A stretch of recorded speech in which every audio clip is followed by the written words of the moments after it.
meditando en los primeros versículos del Salmo 115. Salmo 115. Dice la Escritura en el versículo 1: No a nosotros, oh Jehová, no a nosotros, sino a tu nombre da gloria por tu misericordia, por tu verdad. Este salmo fue escrito en el tiempo cercano al regreso de Israel de la deportación a Babilonia, cuando ellos eran confrontados por los pueblos de su alrededor, por los pueblos cercanos, ¿verdad? Cuando ellos se burlaban y les cuestionaban qué había pasado con esa grandeza de Israel. Es en ese contexto en el que el Salmo es escrito. Y comienza el Salmo de una manera muy interesante cuando lo pensamos. Es un Salmo que cuando le damos lectura, este versículo lo hemos utilizado mucho para enfatizar, ¿verdad? Que queremos que todo lo que nosotros hemos hecho en alguna etapa de nuestra vida, alguna conferencia que salió bien, algún proyecto que salió bien, o que vamos a dedicar a algún proyecto, nos gusta leer este pasaje: no a nosotros, oh Jehová, no a nosotros, sino a tu nombre da gloria por tu misericordia, por tu verdad. Y es muy interesante entender el contexto histórico, el por qué se dijo. 70 años ellos habían sido distanciados de su tierra, de su templo, de los sacrificios, de las fiestas solemnes, de, de todo este sistema nacional, moral, civil, religioso, que ellos, al cual ellos estaban acostumbrados. Eh, y Dios les disciplina, les castiga por romper sus mandamientos, por casi por 490 años que ellos estuvieron ignorando el mandamiento de dar reposo a la tierra. Y entonces Dios los lleva, Dios permite que sean exiliados, que sean dispersos. Y entonces estos 70 años, hermanos, de distanciamiento, de exilio, fueron suficientes para que el pueblo de Israel aprendiera la lección, que aprendiera a que tenía que guardar y respetar los mandamientos de Dios. Nehemías 1:5 nos dice: y te dije, te ruego, oh Jehová, Dios de los cielos, fuerte, grande y temible, que guarda el pacto y la misericordia a los que le aman y guardan sus mandamientos. Esté ahora atento tu oído y abierto tus ojos para oír la oración de tu siervo, que hago ahora delante de ti día y noche, por los hijos de Israel, tus siervos, y confieso los pecados de los hijos de Israel que hemos cometido contra ti. Sí, yo y la casa de mi padre hemos pecado. En extremo nos hemos corrompido contra ti y no hemos guardado los mandamientos, estatutos y preceptos que diste a Moisés tu siervo. Acuérdate ahora de la palabra que me diste, de la palabra que diste a Moisés tu siervo, diciendo: si vosotros pecareis, yo os dispersaré por los pueblos. Pero si os volviereis a mí y guardareis mis mandamientos y los pusiereis por obra, aunque vuestra dispersión fuere hasta el extremo de los cielos, de allí os recogeré y os traeré al lugar que escogí para hacer habitar allí mi nombre. Aquí vemos, hermanos, la historia en el libro de Nehemías del regreso del pueblo de Israel a Jerusalén, precisamente del exilio, y cómo en la oración Nehemías ora y describe a Dios, Dios de los cielos, fuerte, grande temible, que guarda el pacto y la misericordia.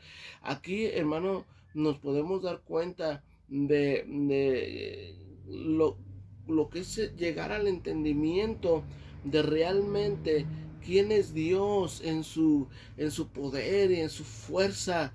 Y yo creo que una de las cosas que nosotros podemos darnos cuenta, hermano, es que el pueblo de Israel no regresaron a su tierra como vencedores.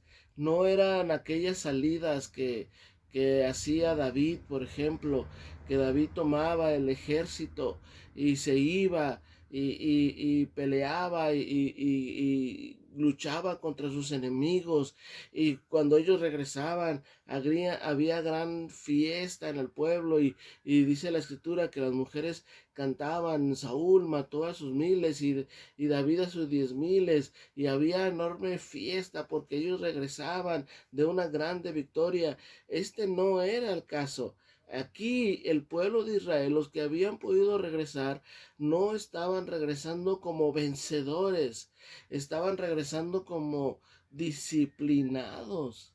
Gente que había sido llevada en castigo por haber quebrantado el pacto con Dios, por haber quebrantado. Dios les había prometido, al haberles ingresado a esta tierra que fluye leche y miel, y Dios les había prometido que ellos vivirían en paz y en tranquilidad, en el reposo de Dios. Pero quebraron el pacto. Dios les había dicho: deja descansar la tierra, trabájala 6 años y descánsala un año, y no lo hicieron. Ves, ciclo tras ciclo, tras ciclo, tras ciclo, de tal manera que Dios los disciplinó por 70 años. Los llevó cautivos 70 años, un año por cada año que no habían dejado descansar la tierra. Es decir, hermano, generación tras generación tras generación, no habían guardado el mandamiento que Dios les había dado, y por tal razón Dios los exilia, Dios se los lleva a una situación terrible, triste, que ellos habían estado en otra nación sin haber podido tener libertad de hacer sus sacrificios, sus ofrendas, sin poder orar en el templo, recordando que estaba destruida la ciudad, destruido el templo, y ellos con ese profundo dolor en su corazón, separados, y estuvieron allá. Y es ahí cuando ellos vienen de regreso y dicen este lamento: no a nosotros, oh Jehová, no a nosotros, sino a tu nombre da gloria por tu misericordia, por tu verdad, por tu verdad. Qué interesante decir esas palabras: tu palabra es verdad. Decirlo en medio de una situación difícil. Es muy glorioso decir: Señor, cumpliste tu palabra, cuando algún gran éxito viene a nuestras vidas. Pero cuando es lo contrario, cuando nos damos cuenta que hemos sido disciplinados y le hemos tenido que decir al Señor: sí, Señor, tu palabra es verdad. Perdóname por haberte fallado, por haber hecho las cosas mal delante de ti, por haberme ensoberbecido en mis propios razonamientos, en mis propias fuerzas, y haber creído que podía hacer mi voluntad sin ninguna consecuencia. Esta gente, hermano, regresaba del exilio diciéndole al Señor: no a nosotros, oh Jehová, no a nosotros. ¿Por qué? ¿Por qué era ese el clamor? ¿Por qué le estaban ellos diciendo: es tuya la gloria, a ti es la gloria, por tu misericordia, por tu verdad? ¿Por qué? Como les dije al principio, ellos estaban regresando, y la tierra, los pueblos de alrededor, se estaban burlando de ellos, diciendo: ese Israel, que eras conquistador, que andabas de guerra en guerra, que la gente se temía y los pueblos temblaban con solamente escuchar. Ahí viene Israel y su Dios viene con ellos. ¿Qué pasó? Miren lo que dice el versículo 2 y versículo 3. ¿Por qué han de decir las gentes: ¿dónde está tu Dios? Nuestro Dios está en los cielos. Todo lo que quiso ha hecho. Hermanos, lo bueno y lo malo en nuestras vidas debería dar gloria al nombre de nuestro Dios. Nosotros somos muy fáciles proclamar las maravillas que Dios ha hecho en nuestras vidas o las cosas buenas y decir gracias a Dios porque Dios me concedió tal o cual cosa. Gracias a Dios porque Dios me sacó de esta enfermedad. Gracias a Dios porque tuve este aumento en mi trabajo. Gracias a Dios porque pude comprar mi casa. Gracias a Dios porque pude comprar un carro. Gracias a Dios porque terminé la escuela. Pero ¿qué hay cuando hacemos cosas malas y somos disciplinados? ¿Qué hay cuando nosotros hemos cometido, infringido la ley de Dios o cometido un delito en lo civil, en cuanto a las leyes de nuestro país y somos disciplinados por Dios y por la autoridad y no queremos decir nada? No queremos que la gente se entere. Tal vez esa es una de las razones por qué hay gente a veces en nuestras iglesias o en nuestra iglesia que no pide oración cuando está pasando por cosas difíciles, porque saben que lo que les está sucediendo es disciplina de nuestro Dios por no haber actuado de manera correcta, y entonces nos avergüenza pedir oración. Pero hermanos, nosotros debemos aprender a darle la gloria a Dios, que el nombre de Dios sea bendito, que el nombre de Dios reciba la gloria por lo bueno que pasa en nuestras vidas, pero también cuando hemos tenido que ser disciplinados, cuando a veces hemos tenido que pasar por situaciones difíciles, venir delante de su presencia y venir en la iglesia y dar una acción de gracias. Y sí, tal vez no debemos de decir todos los detalles, tal vez hay cosas que se deben de guardar en la confidencialidad, pero sí, hermanos, poder decir, le doy gloria a Dios y gracias a Dios, hermanos, porque he sido disciplinado por Dios. O decir, gracias a Dios, hermano, porque esta situación difícil que está pasando en nuestra vida es solamente la palabra, la buena palabra de Dios cumpliéndose en mi vida, y le doy gloria a Dios por eso. ¿Por qué la gente debe decir, ¿dónde está tu Dios? En esta pandemia, hermano, no es la muestra de la ausencia de Dios. ¿Cuántos cristianos tal vez están escondidos? ¿Cuántos cristianos están escondiendo su fe? ¿O a cuántos cristianos tal vez les hayan cuestionado ya?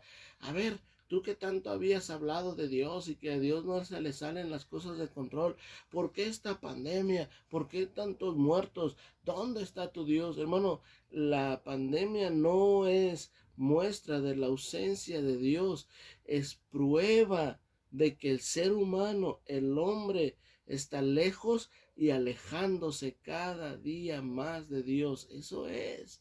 Hermano, la Biblia dice, si se humillare mi pueblo, Dios sanaría nuestra tierra. Y esta tierra necesita la sanidad de Dios, pero hay que humillarnos y pedir perdón a Dios, corregir nuestros caminos. Es lo que el mundo necesita entender, es lo que el mundo necesita saber. Entonces la pregunta no debería de ser, ¿dónde está ahora tu Dios? La pregunta debería ser, ¿dónde están los creyentes? ¿Dónde está la iglesia de Dios? ¿Está proclamando la gloria de Dios? ¿Estamos la iglesia de Dios cumpliendo los mandamientos de Dios? ¿Es acaso, hermanos, que Dios ha permitido toda esta situación de la pandemia para un despertar y para decirle a la iglesia, hey, ¿dónde estás, oh iglesia? ¿Dónde estás? ¿Recuerda ese pasaje terrible para nosotros? Y en aquel momento le fue para Israel y para el pueblo de Dios, que el Señor dijo, cuando el Hijo del Hombre venga, ¿hallará fe en la tierra? ¿Qué sería que Cristo viniera hoy? Sabemos, hermanos, que Cristo viene en cualquier momento y la Biblia dice, alentaos los otros con estas palabras.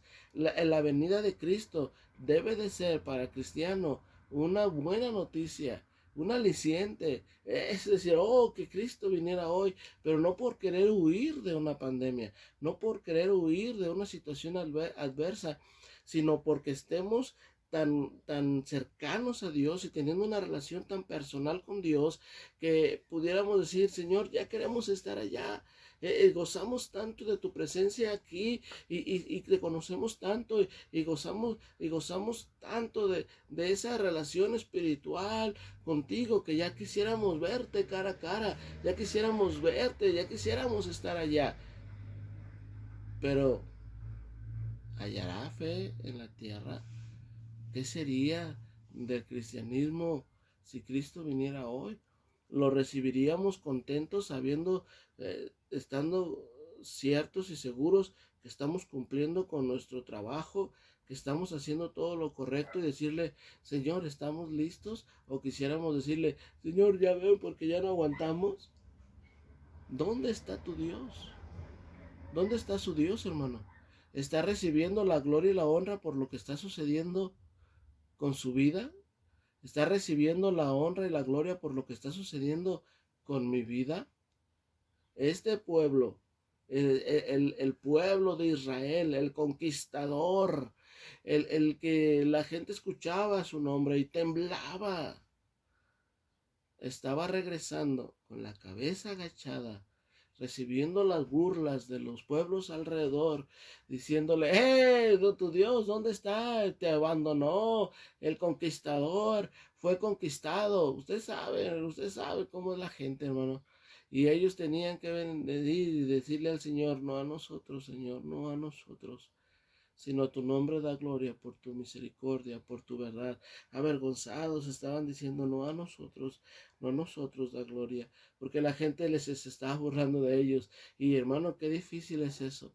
Qué difícil es escuchar la burla del inconverso diciéndonos, ahí está, no que Dios te cuidaba, ahí está, no que Dios te protegía, ahí está, y tener que decir, no, no, no, no a nosotros. No es que yo quiero decir, sí, yo soy cristiano y mira, no, es decir, es la gloria de Dios. Mira, lo que me está pasando no es porque Dios está ausente, al contrario, nuestro Dios está en los cielos y todo lo que quiso ha hecho. ¿Por qué Dios permite estas situaciones en nuestra vida? Porque estamos lejos de Dios y Dios nos quiere acercar. Así que hermano, le invito a que en este día nos acerquemos a Dios. La Biblia nos dice en el Nuevo Testamento, acerquémonos confiadamente al trono de su gracia. Ahora nosotros podemos venir confiadamente hasta el trono de su gracia y le invito a que hagamos eso el día de hoy. Vengamos a Dios. Vengamos a humillarnos delante de Dios por lo malo que hayamos hecho en nuestra vida y con un corazón verdaderamente arrepentido, digámosle no a nosotros, Señor, no somos nosotros los que importamos, no somos nosotros los que deberíamos de brillar, no somos nosotros los que deberíamos de recibir un reconocimiento, no somos nosotros los que debería de nuestro nombre tener fama, sino que a tu nombre sea gloria. Y si es necesario decirle al mundo que lo que estoy padeciendo en mi vida es porque tú estás en los cielos y lo que has querido has hecho y que lo que estás haciendo en mi vida es disciplinarme, pues que a tu nombre sea gloria, que la gente lo sepa, que nuestro Dios es un Dios de eterno amor y misericordia, pero también un Dios grande y temible, que castiga a los que hacen maldad, y que nosotros no estamos siendo azotados por un mal Dios, sino que estamos siendo disciplinados por nuestro amado y nuestro amante Padre Celestial. No son palabras las mías en esta mañana, hermanos, son las palabras de desaliento y de tristeza. No los quiero entristecer, al contrario, recuperemos nuestro gozo delante de Dios, vengamos humillados delante de Él, pongámonos a cuentas y digámosle, Señor, ayúdame a regresar a tu reposo y a estar este día contento y alegre porque he regresado a ti por tu gracia, por tu misericordia, por tu verdad. Que Dios nos bendiga, hermanos. Tengan un excelente día. Les amamos. Les abrazamos en el Señor. Esperamos vernos pronto. El Señor los bendiga.